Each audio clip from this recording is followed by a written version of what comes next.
You know, I'm used to doing like tractors and skid steers and loaders, and look at all these freaking tools I've used on this job so far.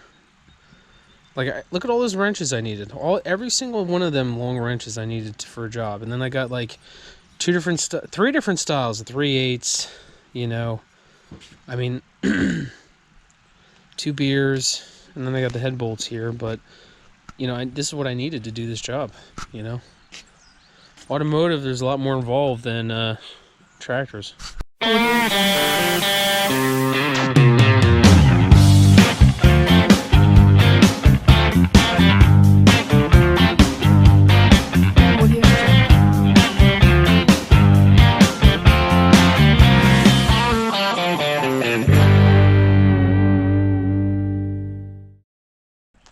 We're working on a 2008 Honda Civic. This is my wife's girlfriend's car, and she called because she noticed that her temperature gauge on her thing was going through the roof, and it was reading super hot. So on these Hondas, they got this temperature gauge all the way up here, and when she's driving, it would go all the way to hot, and then she would freak out, all the lights would come on, and she would, you know, pull over and see what's going on. So, I'm not too sure if she took it somewhere, but someone told her that the head gasket went on this thing. Maybe it did, I don't know, but, I mean, this thing has 60,000 miles on it. So, you know, and this is someone who's not using this as a racer. There's no dumb shit done to this thing. So, for a 60,000 mile car, in a Honda Civic at that, have a blown head gasket? I doubt that. So, let's do some testing. So, if you truly have a blown head gasket on one of these things, the combustion gas from the cylinder, it's either going to leak into, so the coolant is either going to leak into the combustion chamber, and then you're going to be burning the coolant, and it'll be coming out your exhaust. So you're pretty much like steam cleaning your engine, but and it's going to be like white smoke. All right, because remember, you're steaming. The other path where it could leak is you could have coolant leaking into your oil. So we can do that check really quick, and it's gonna look like a milkshake if that's true. We'll take this out. You always want to rub it all over your finger, all right? And you see that nice brown? That's a good color. That's good. So we know that we do not have coolant leaking into the oil, all right? So we passed that test. So let's start it up, and let's see if we got a lot of steam coming out that tailpipe.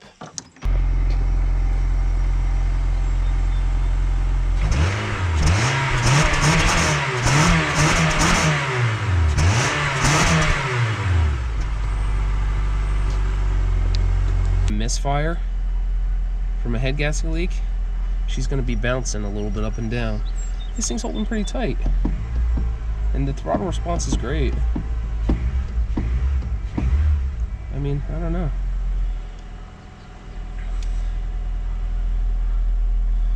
Yeah, I don't know. But we're still at 1, still cold. All right, another check you can do while the engine's running is, this is your radiator cap.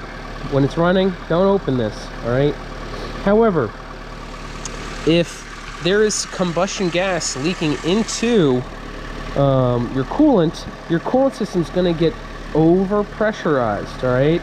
So like, you see how, I mean, you know, it feels easy, but when you're getting over pressurized coolant, you're gonna see a lot of bubbles coming out of your coolant system. You're gonna see a ton of bubbles, all right? Or you should be seeing a lot of stuff coming out here, because remember, you're over pressurizing the system, you know? And I feel I don't know, I just feel nothing here.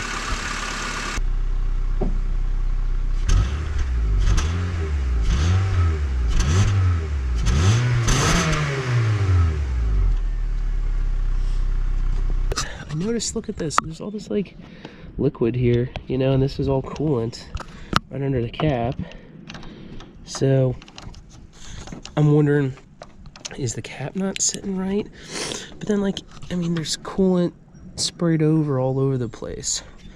So it's interesting, but what I'm going to end up doing on this thing is to test a coolant system. You can do two different methods. One, you can pressurize the system, put positive pressure, see where it's coming out, or you can pull a vacuum test on the unit.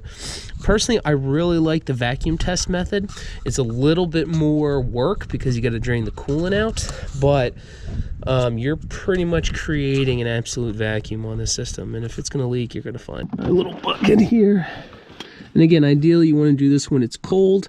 Now remember, I warmed it up, so it's going to be a little hot, but just turn this lever. I'm opening it a little bit until coolant comes out. There we go. There we go. Now she's leaking. All right, so while I got the coolant draining, I decided to just use my cheap little scanner here, and I just wanted to see if there's any active codes on this Honda. You know, usually you'd see like a misfire or something, but let's see what's going on. Okay. Options, okay. Read codes. One code. ABS, left front wheel speed sensor, opener short, okay. So that's the only codes I got, okay. It's got a speed sensor code on my ABS sensor. Front left, okay. Current short. All right, well, might as well just fix that while we're here. All right, so I got all the coolant drained out of it. So what I'm going to do now is I'm going to pull a vacuum test on the coolant system. All right, so this is going to put the radiator and the hoses, all that stuff, under vacuum. And it's going to put the engine block under a little bit of vacuum, but I'm pulling such a tight vacuum that the hoses will close off and collapse and all that stuff. So, let's do it. I'm going to show you how to properly pull a vacuum on a vehicle. Here we go. Just get some of the shit out. There we go. So what we're doing now is we are applying a vacuum on this system. You can watch, we're getting down. We are pulling a vacuum at -20.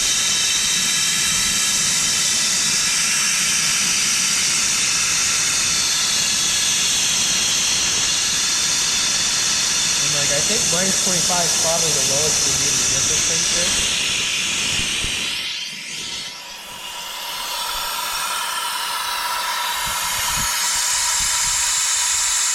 But, so it's pulling, we're going to try to get it down to -25. But as it's pulling, you can see the radiator hoses, I mean, they're collapsed, you know. They're collapsed.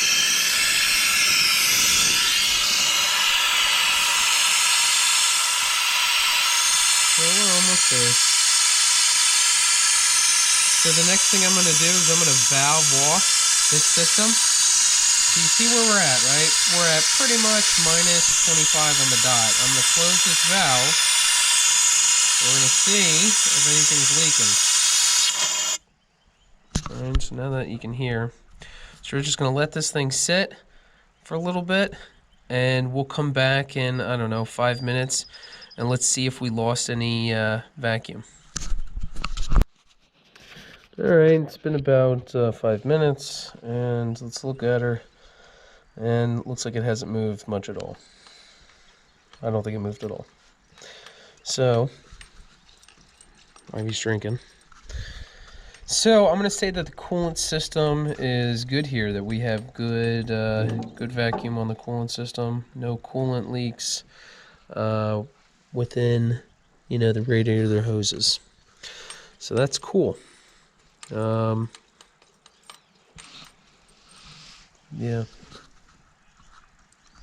All right, on to the next thing. Okay, so next thing I'm gonna do is I want to test and see if the thermostat is bad on this thing. Now, this thing's only got 60,000 miles on it. But you know what? Thermostats are so cheap, and guess what? They do fail. Okay, everything's out.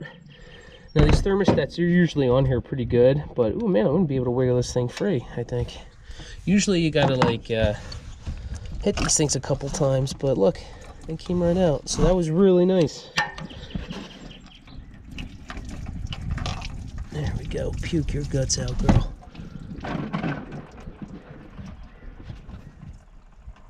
Okay, so here's the thermostat. This is your thermostat housing.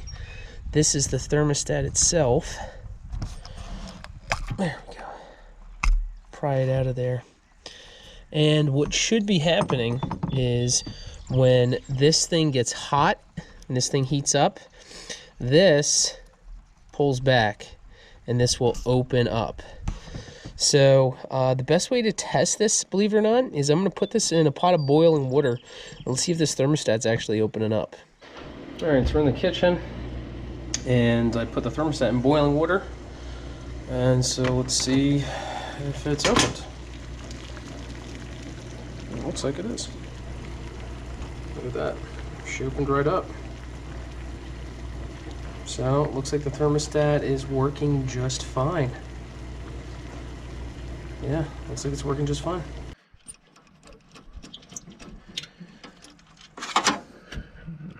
Another one.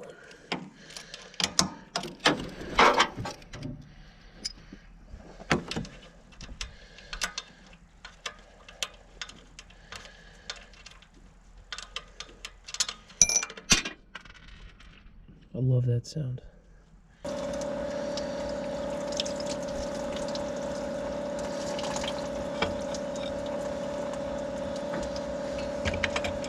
Hey, look, a metal water pump, metal impeller. This is good. Yeah, it seems tight. Okay, so the water pump was good. Looks great. Impeller's on. So I'm pulling the spark plugs now, and I want to see if any spark plugs look any different, see if I can see the cylinders, see if I see any cleaning, some steam cleaning going on, and then I'm going to pressure test the cylinders, and that'll determine my next move. Let's see what we find. So I don't know if it's my eyes, but cylinders 1 and 2 look dry, but cylinders 3 and 4, there's a sheen in there, and they arguably almost look wet.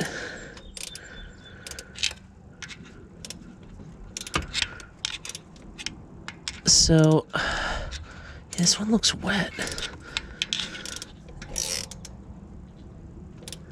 Yeah, this one's not that bad, but yeah, I don't know, it kind of looks wet to me. So we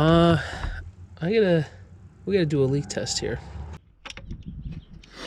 All right, now what I'm doing is I'm gonna take valve cover off, and I gotta find where my top dead center is, and I'm gonna do a cylinder leak down test on all these cylinders here in the engine. I'm getting these 2 cylinders leaking like a son of a bitch before, so just to make sure before I really rip the head off this thing, is I'm filling the head with water, and then I'm gonna pressurize it, and I want to see if I get air bubbles coming out of here. So let's try it.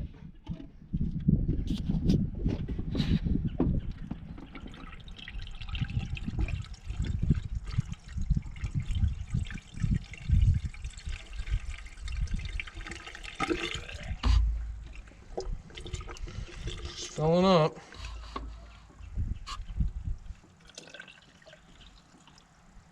Okay, let's put air in here.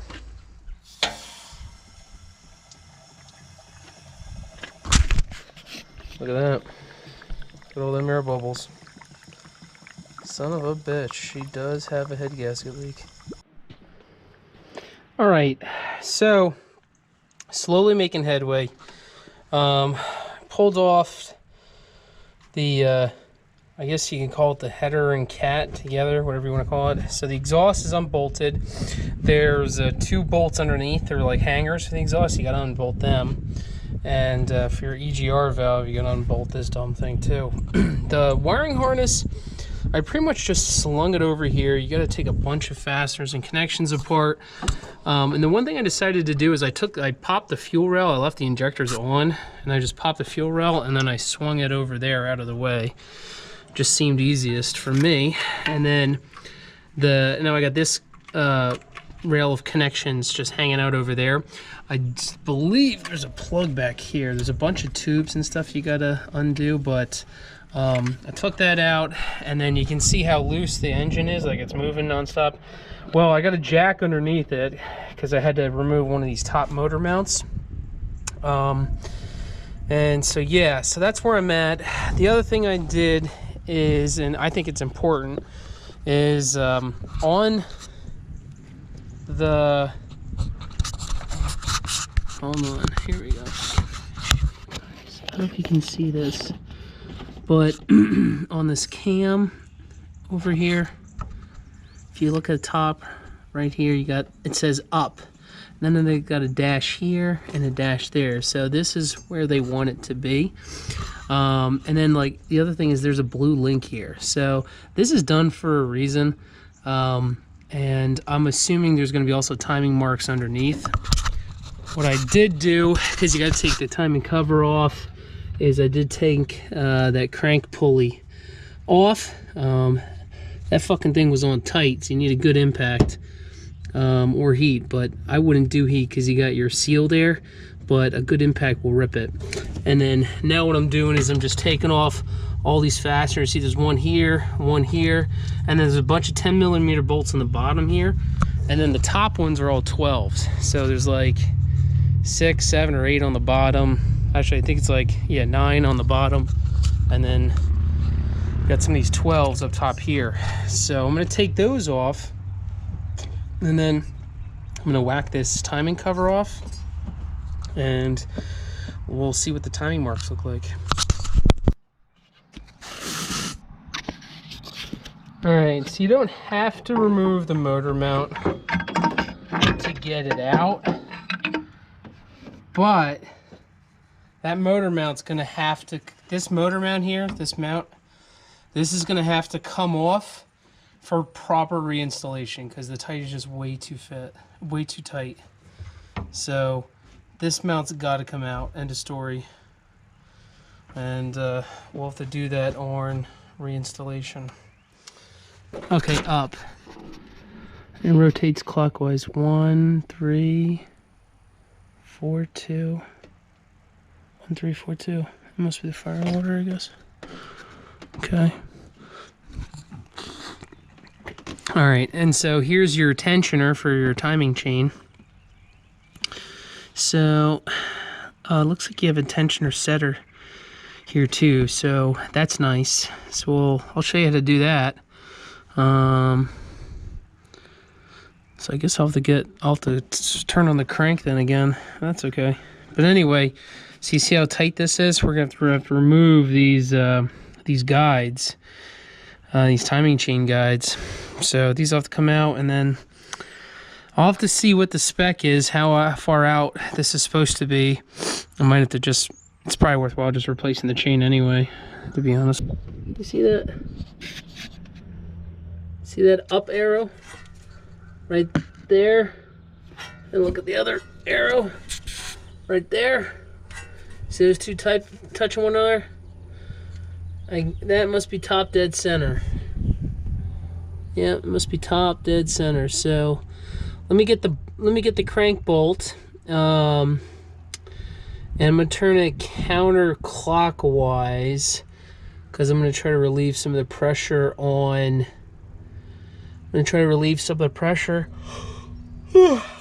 So what I'm gonna do is I am going to rotate the engine. I'm gonna go counterclockwise, and let's see what the tensioner does. All right, see how I'm going counterclockwise? See how the tensioner's going in? See how she's going in? All right, that's as far in as she will go. So I'm going to put a pin in it. Reset key for like a cell phone or laptop. And I think that's gonna fit in there perfect. You can see the hole. And there you go. And it's pushing on it.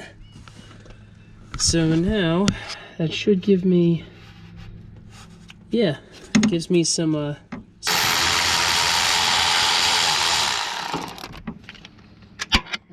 it's one tensioner.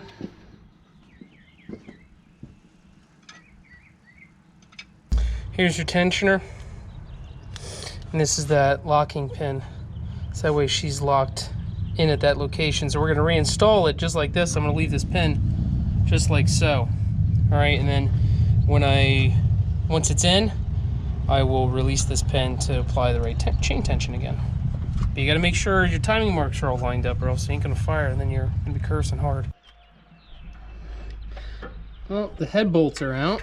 They're 12 millimeter. And I got something hung up in the back, so... What the fuck is this? What the fuck is that?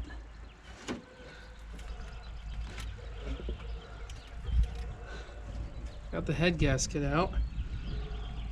Wonder where it's cracked at. What the fuck is this black thing? What the fuck is this? What is this and why would it be in an engine? Is it anywhere else?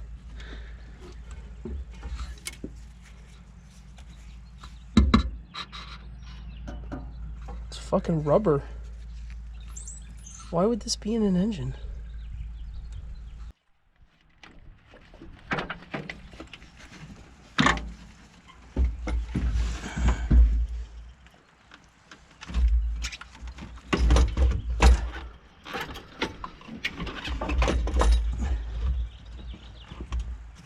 What else is hanging on here?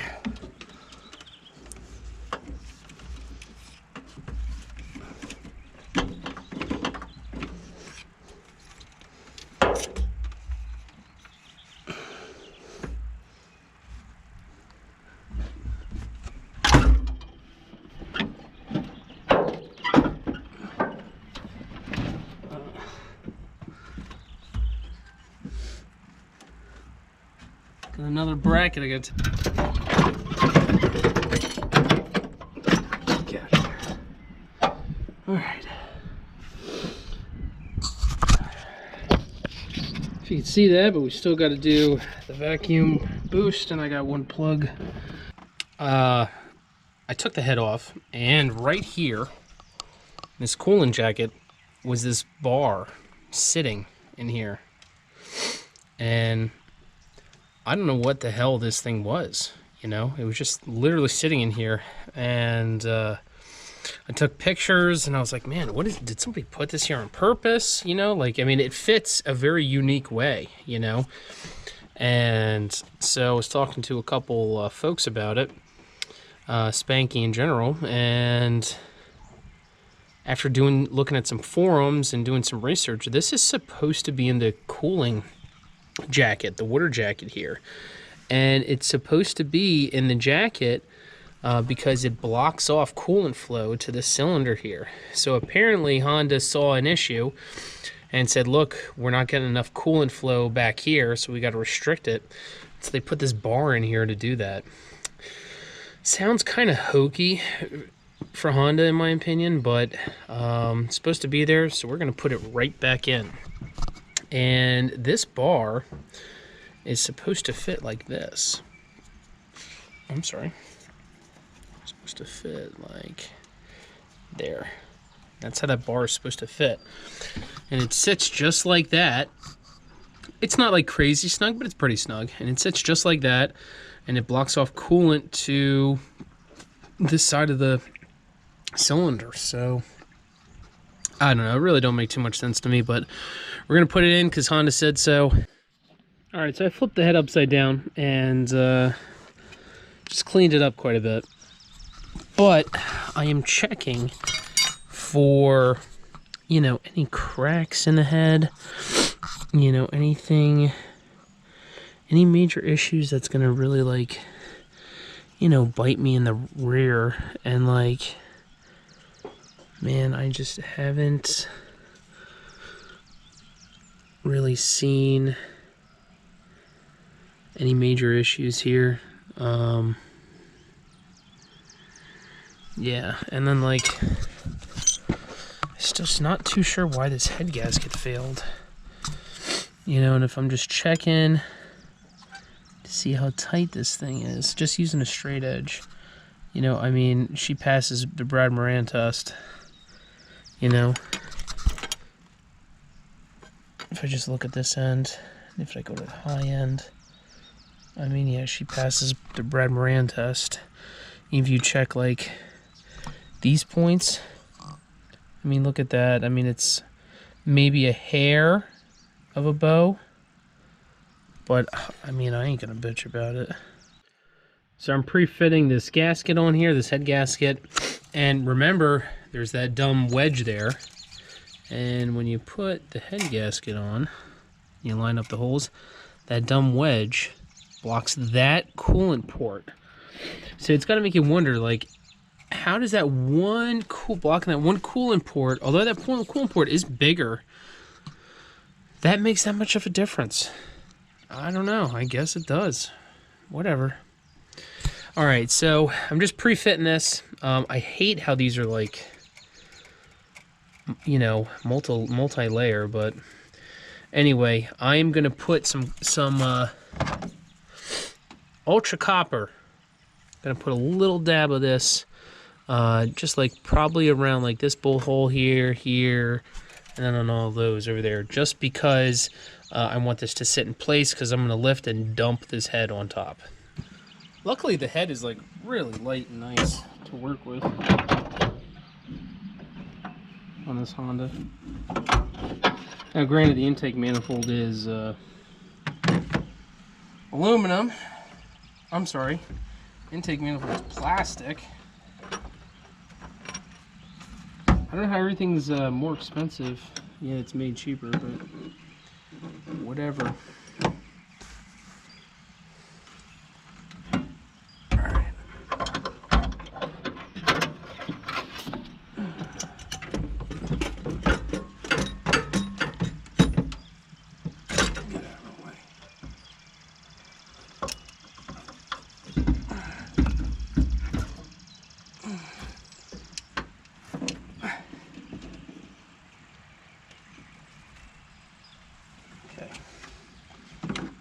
Alright, so I'm on HondaAutomotiveManuals.com to figure out what the sequence is for torquing down these head bolts.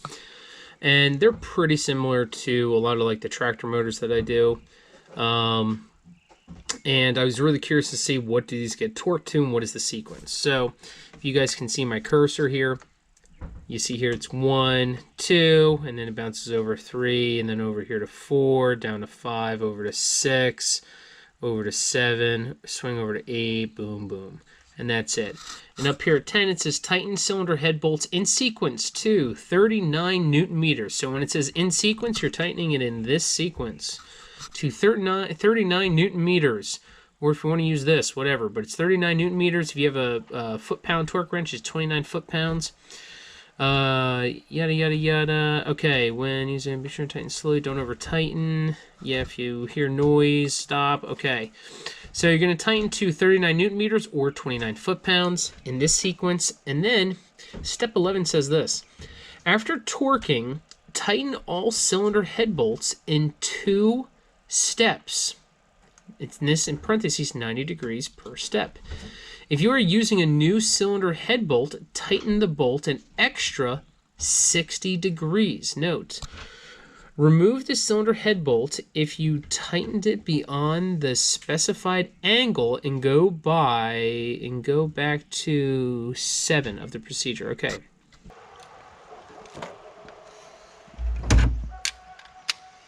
Okay, 29. So I set the torque wrench, my 1/2-inch torque wrench, to 29 foot-pounds.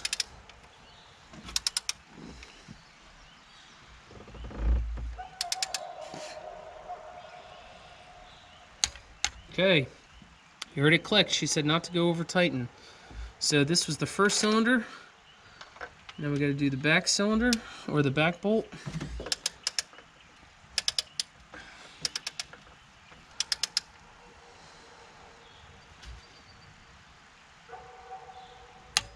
Okay, 29. Man, that is not that tight. But probably when you're going 90 degrees after that, it will be pretty tight.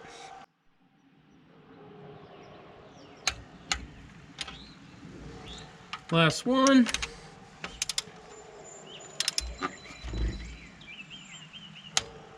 Okay.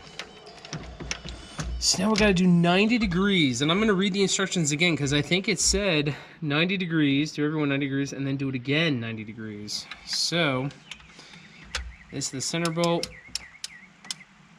here, so you see where I'm at. I'm going to go 90 degrees right to here.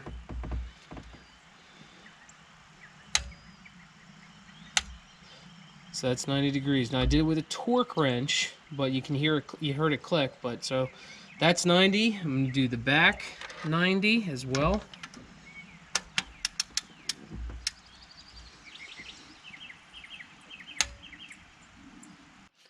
So I just finished torquing, so I did my 290 step torque specs. I'll be honest with you, it feels a little loose overall. You know, I set my torque wrench to like 70 foot or 90 foot-pound, or hold on, 80 foot-pounds. And it clicked at 80, so it's probably set to at least around 90, but man, it just seems light to me. But we're gonna follow the specs and see what that does. So very interesting. But she's torqued good, and it's starting to rain a little bit, if you can see it. Ivy's chewing on her bone in the rain, but I'm going to try to button up a couple other things before it gets too bad out. So, on to the next step. So guys, as I'm going through like this gasket kit I got from Napa, I'm slowly starting to see how shitty like some of these stock Honda gaskets are. Like, on the right here, this thin piece of stamped steel is a stock Honda gasket, you know, and I mean it's paper thin. It's just a piece of sheet metal. I'm surprised they call this a gasket, where this has more thickness to it. You can feel it. It's more of a gasket, you know. So you know, I'm noticing as I'm changing like a lot of these gaskets out. So even like the material properties of the O-rings and sealing things, I don't know, they just feel feels like way better quality. So I don't know. Felpro probably is made for professionals after all. Alright, it's way past my bedtime, but I'm moving and grooving here. So I just resealed the timing cover. All my timing marks matched up beautifully, so that was really easy. I mean, literally putting this whole thing back together has been really straightforward. So pretty much I'm just moving along here. You know, the one word of advice though is you have to remove the whole motor mount completely in order to get that timing cover in, get it in right. I mean, the whole motor mount's got to go. So just don't be scared, just rip it out in here. But serpentine belts on, got all this crap on. I'm gonna move over to putting the air intake on, hook all them hoses up, and then I'm probably going to fill the system with coolant. Gotta put the motor mount back in, fill the thing with oil, and then say a couple prayers to the Honda God, see what it sounds like. Right now she's running really good. Yeah, I don't know. I mean, it had to recharge the fuel line, but she started right up. Nothing's leaking, you know, everything's running very nicely at the moment, which I'm pleased with. And yeah, so I'm just gonna let it idle, make sure it gets fully hot. Want to make sure it's not throwing any codes. Make sure the thermostat controls properly, you know, all that stuff. All right, so you know, it was running great, but unfortunately, I went inside to take a piss, came out, and it had shut off. And it threw a code P0685 code. But what I noticed is when I put the key in, when I turn it on, you hear that? You hear that clicking? I don't know what the fuck's going on. And it won't start. You could try, but she ain't gonna start. So, I did a little bit of talking with Spanky, and I'm gonna go after the grounds and you know, see if I missed something, cause I don't know. I don't know what the hell that is, but I'm gonna start checking all my grounds, cause you know, I highly doubt a relay went bad, you know. So, and I moved a bunch of shit around, so you know, I had to do a lot of finagling with the wire harness here, so I'm gonna start with this airbox area. And alright, so I am pretty darn sure I know what the problem is, and it's raining outside. But so I was going through, and look, I forgot to put my grounding bolt back in for the main wiring harness, and like it's kind of touching but not really, so I am pretty darn sure that's why. So I'm gonna bolt this in, and then we're gonna check to see if that does it.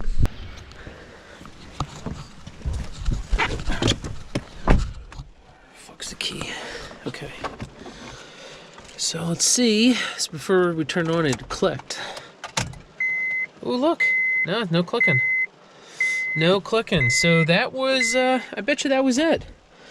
I'm gonna put everything back together and make sure it runs. Alright.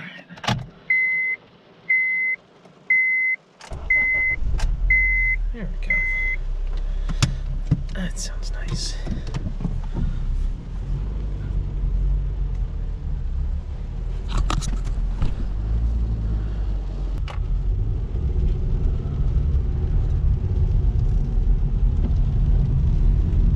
Yeah, so I mean, she's driving great, you know, no check engine light. It's got the oil light on, but I just got to reset it. I, you know, changed the oil in the filter, but I mean, she's driving good.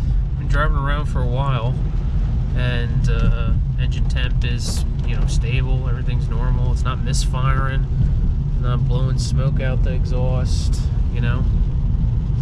So overall, happy with it.